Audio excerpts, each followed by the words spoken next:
지난주에 우리는 사람이 되신 하나님에 대해서 말씀을 나누었습니다.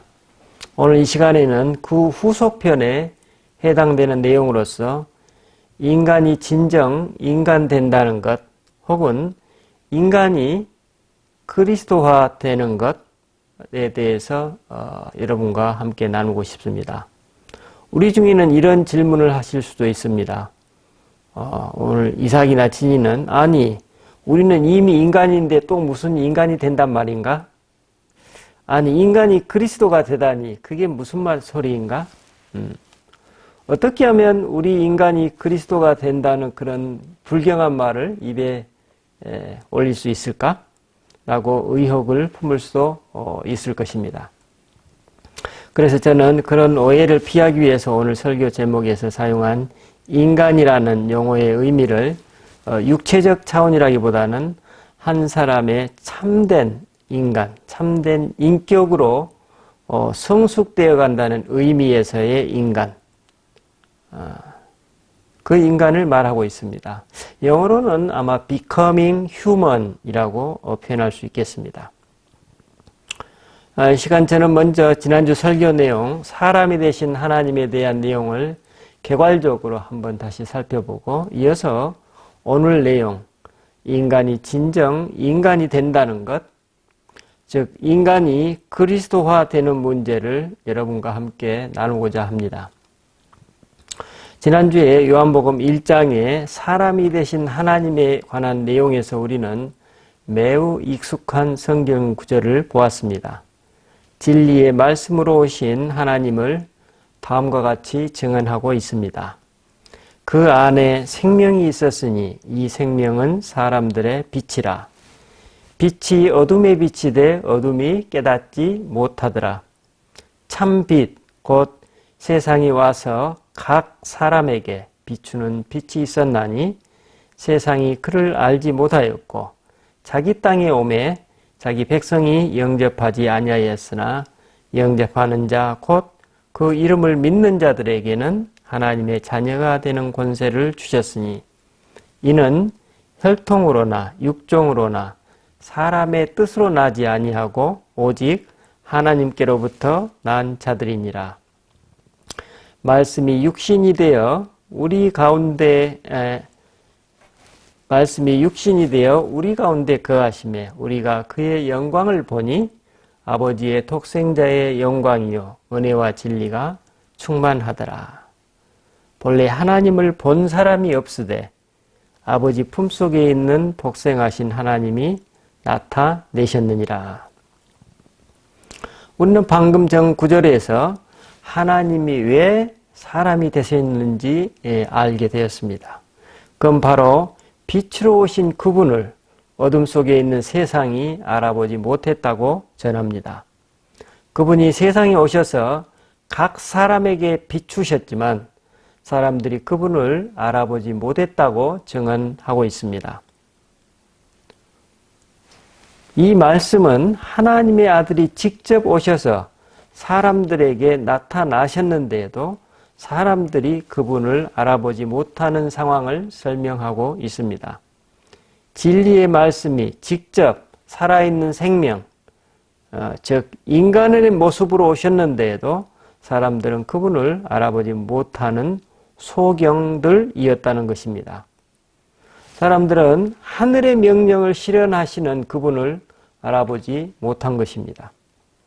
그들은 오히려 그분을 비하하고 그분께 말할 수 없는 모멸감을 경험케 하였으며 심지어는 그분이 하나님을 모욕했다는 제목으로 그분을 살해하기에 이릅니다. 지난주 설교에서 저는 이처럼 본래 그리스도와 같은 영적 근원에 뿌리를 둔 생명으로서의 인간인 우리가 그리스도로 오신 그분을 알아보지 못하는 상태를 자기가 자기 자신을 알아보지 못하는 우리 인간들의 모습이라고 했습니다. 바로 이런 인간들의 모습이 그리스도를 빛으로 받아들이기 전에 인간의 모습이었다고 사복음서에서 공히 증언하고 있습니다.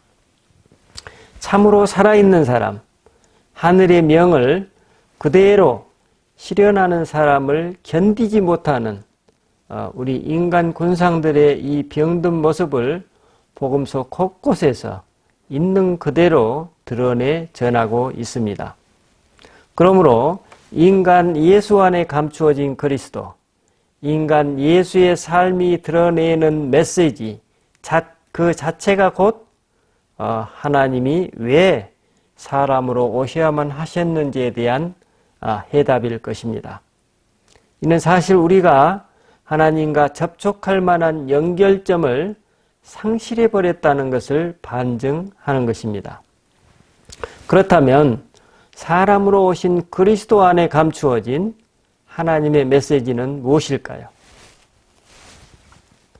그렇습니다. 그것은 한마디로 우리로 하여금 인간이 되어라 입니다.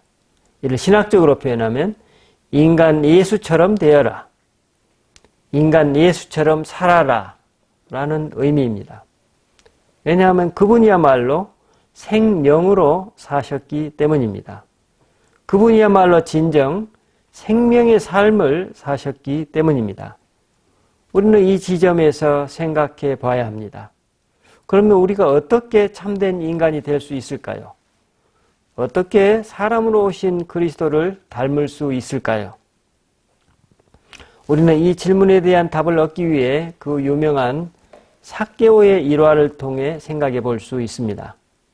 세리장 삭개오는 예수님이 여리고에 오신다는 소식을 들었습니다. 그는 이 기쁜 소식을 듣고 그 누구보다도 예수님을 만나고 싶었습니다. 하지만 정작 예수님을 볼 수 있는 마을 앞 큰 길가에 나가보니 키가 작은 자신이 설 자리는 없었습니다. 하지만 그는 포기하지 않았습니다. 그는 주변을 둘러보았고 길가 가까운 곳에 서 있는 뽕나무를 발견하고 지체 없이 그 뽕나무 위로 올라갑니다. 삭개오는 나무 위에 올라가 저 멀리 보이는 예수님 일행을 향해 자리 잡고 앉았습니다. 우리는 여기서 마음의 문을 활짝 연 삭개오, 빛을 향해 앉은 한 인간 삭개오를 발견합니다. 우리가 참된 인간으로 오신 그리스도를 닮으려면 가장 먼저 나의 존재와 삶이 빛이신 그분을 향해야 한다는 것입니다. 여기서 우리가 빛을 향해 주목한다는 것은 거리와는 상관이 없습니다. 단지 그 방향이 중요합니다. 우리는 이때 우리의 내외적 상태나 성숙도에 관계없이 누구에게나 마음을 열고 우리를 맞아주시는 그 하나님을 발견합니다. 그래서 우리가 진정 참된 인간이 되기 위한 기본 조건은 내가 진정 열린 마음으로 하나님께 향해 있는가의 문제입니다. 우리는 예수님 당시 이스라엘 지도층이었던 바리새인들을 보면서 거리가 아니라 방향의 중요성을 깨닫게 됩니다. 오랜 기간 매우 신실하게 하나님을 향한 삶을 살아왔던 사람도 정작 그 사람이 그리스도의 빛을 향해 서 있는 것이 아니라 그분으로부터 등을 돌리고 있다면 무슨 의미가 있겠습니까? 그가 아무리 하나님께 가까이 있는 것처럼 보일지라도 만약 그가 그리스도의 빛 앞에서 자신의 두 눈을 감아버린다면 어떻게 될까요? 그래서 방향이 중요합니다. 내가 하나님 앞에서 어느 방향으로 서 있느냐 하는 것입니다. 왜냐하면 하나님께 중요한 것은 하나님에 대한 우리의 열린 마음이기 때문입니다. 사실 우리의 영적 성숙도는 부차적인 문제입니다. 우리가 하나님 앞에서 성숙해 봐야 얼마나 성숙해지겠습니까? 여기서 열린 마음으로 그리스도를 향한다는 말은 내가 경험하고 있는 갈증이 무엇인가? 나는 무엇을 추구하고 있는가? 나는 이 갈증이 하나님을 향한 갈망으로 연결되어 있는가? 나의 이 갈증이 하나님을 향한 갈망으로 연결되어 있는가의 문제입니다. 이제 참된 인간이 되기 위한 두 번째 요건은 무엇일까요? 그렇습니다. 이제 빛을 발견하고 그 빛을 향해 돌아섰으면 그 빛을 향해 두 발로 걸어가는 것입니다. 삭개오가 그처럼 열린 마음으로 나무 위에 앉자 예수님이 멈춰 서서 나무 위에 삭개오를 주목하십니다. 삭개오 그 자신만이 그리스도를 갈망했던 것이 아니라 그리스도께서도 역시 삭개오를 만나기를 그처럼 갈망하고 계셨던 것입니다. 그래서 그분은 삭개오를 향해 친히 걸어오셨습니다. 참으로 적절하고 아름다운 만남입니다. 삭개오는 자신의 갈증을 알아보신 그리스도를 만나자마자 그리스도의 부르심에 따라 자리를 털고 일어섭니다. 그런데 예수님은 너무나 놀랍게도 그 목적지를 다른 곳이 아닌 삭개오 그 자신의 집이었습니다. 집이라는 것은 뭡니까, 여러분? 내 자신, 셀프를 상징합니다. 그러니까 예수님께서는 삭개오로 하여금 진정한 그 자신이 되는 영적 여정으로 지금 초대하고 계시는 것입니다. 이 순간 삭개오가 얼마나 놀랐을까요? 그는 수십 년간 자기 자신이 아니었으면 좋겠고 그래서 자기 자신을 벗어나고자 최선을 다해왔던 삶이었는데 예수님은 삭개오가 그토록 벗어나고 싶었던 자기 자신 안으로 지금 초대하고 계시는 것입니다. 바로 그곳, 자신의 참된 자아 안에 그리스도 역시 함께 계심을 보여주는 장면입니다. 그러면 이처럼 진정한 자아와 그 안에 숨어 계신 그리스도를 향하는 여정에 있는 사람은 무엇을 경험하게 될까요? 그 사람은 무엇보다도 먼저 그 자신을 알아갑니다.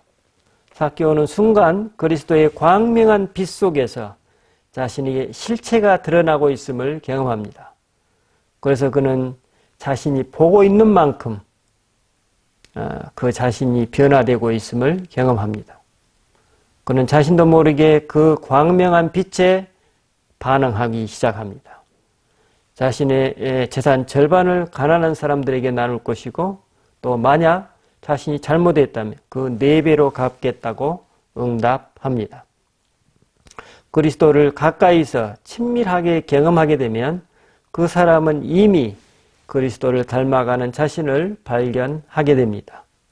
삭개오는 이미 자기 자신으로부터 달아나려는 강박과 두려움에서 벗어난 것입니다.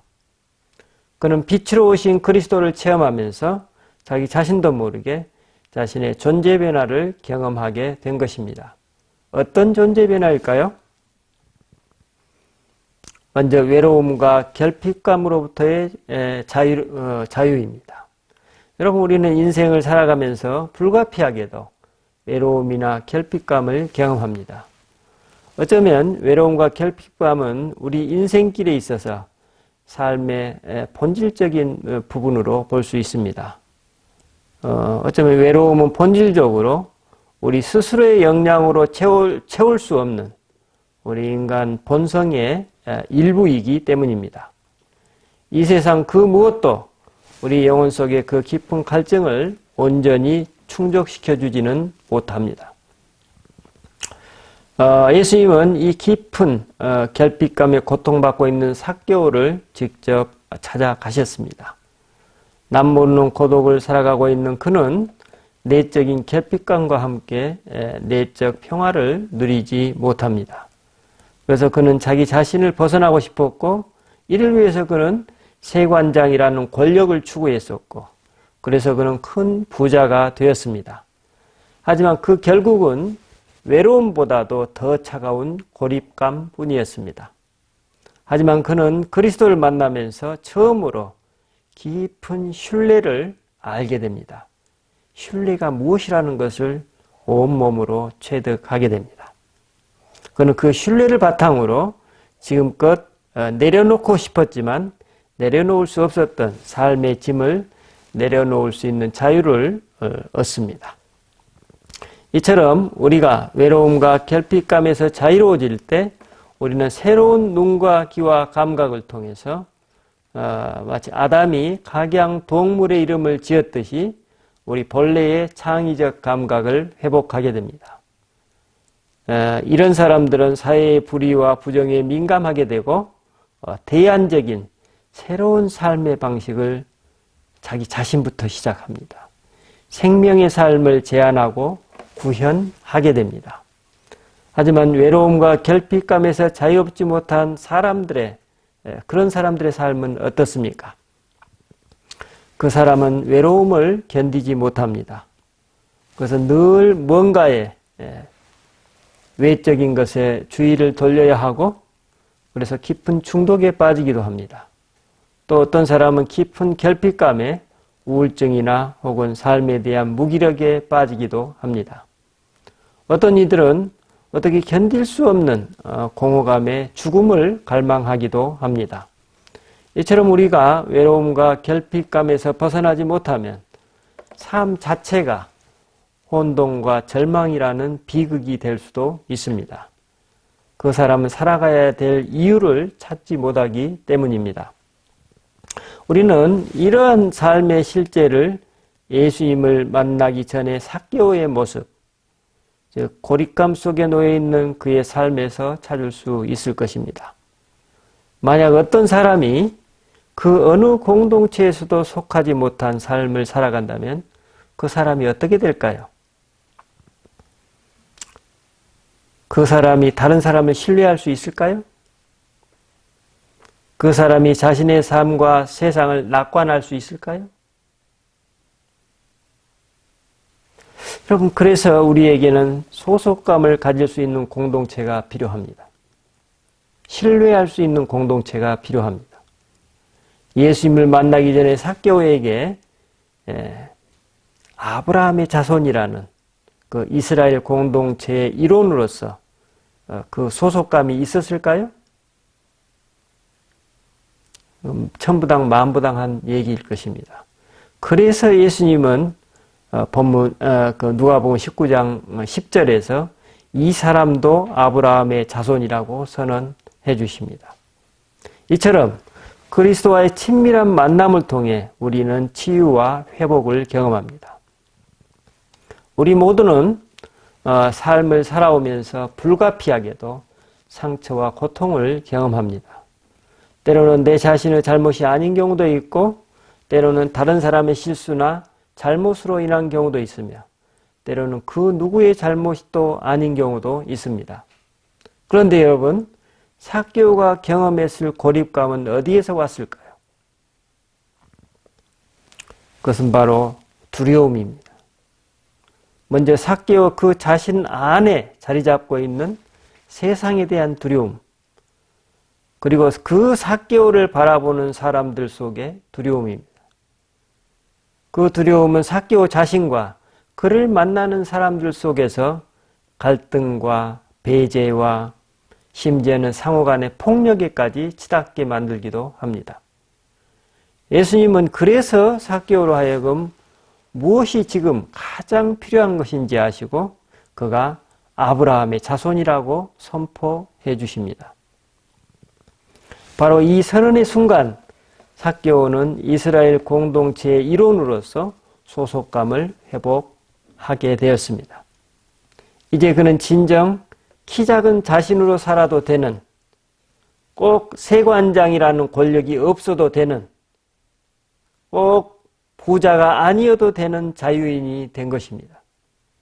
그러면 이처럼 영적 자유를 얻은 삭개오는 이후 어떻게 살았을까요? 아마도 그는 용서와 화해의 삶을 살았을 것입니다. 비록 사회적 지위나 재정적으로 보면 예전보다 훨씬 열악했겠지만 그는 예전보다 훨씬 자유롭고 관대한 사람이 되어 있었을 것입니다. 그래서 이제는 예전에 용서할 수 없었던 사람들, 자신을 멸시했던 사람들까지도 따뜻한 눈으로 대할 수 있었을 것입니다. 바로 이와 같은 자기 변화의 삶이 우리가 그리스도를 향하는 여정에서 받는 하나님의 선물입니다. 그럼 이제 마지막으로 그리스도의 빛 속에서 살아가는 사람들은 어떤 일상을 살아갈까요? 그렇습니다. 말 그대로 그리스도의 빛 속에서 일상을 살아갑니다.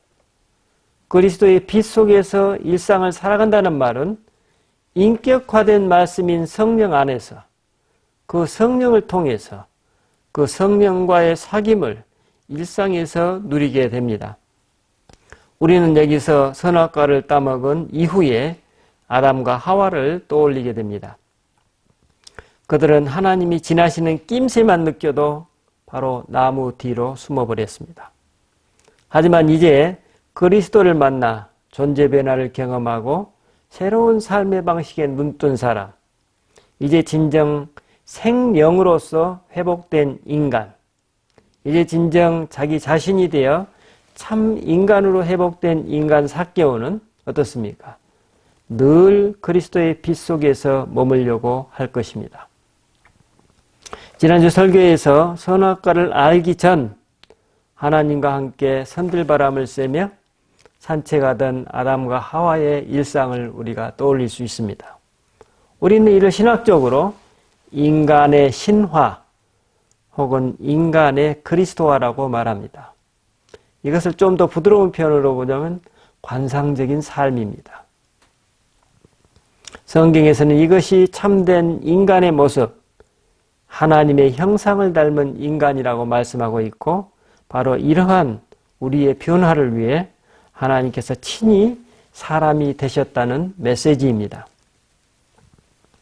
그래서 본문 18절은 우리에게 새롭게 다가옵니다. 18절 보면 이렇게 나오죠. 본래 하나님을 본 사람이 없으되 아버지의 품속에 있는 독생하신 하나님이 나타내셨느니라. 이 말씀은 거꾸로 이렇게 바꿀 수 있습니다.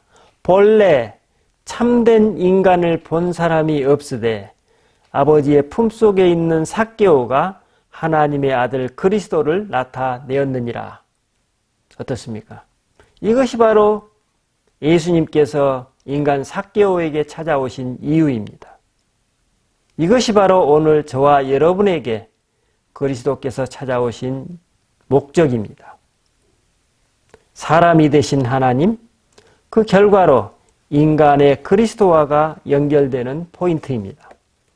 결국 하나님이 사람이 되신 것은 이처럼 인간이 참된 인간 되게 하시기 위함이었음을 알 수 있습니다.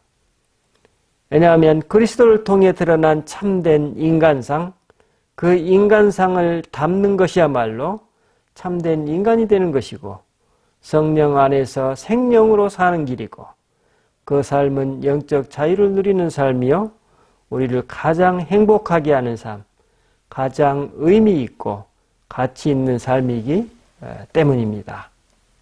기도하십시다. 주님, 우리는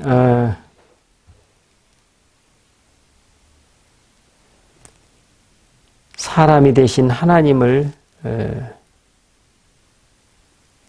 매일매일 고백하고 받아들입니다. 주님, 우리가 진정 사람이 되신 하나님을 고백하고 있다면, 진정 그 주님을 받아들인다면 우리는 역으로 이제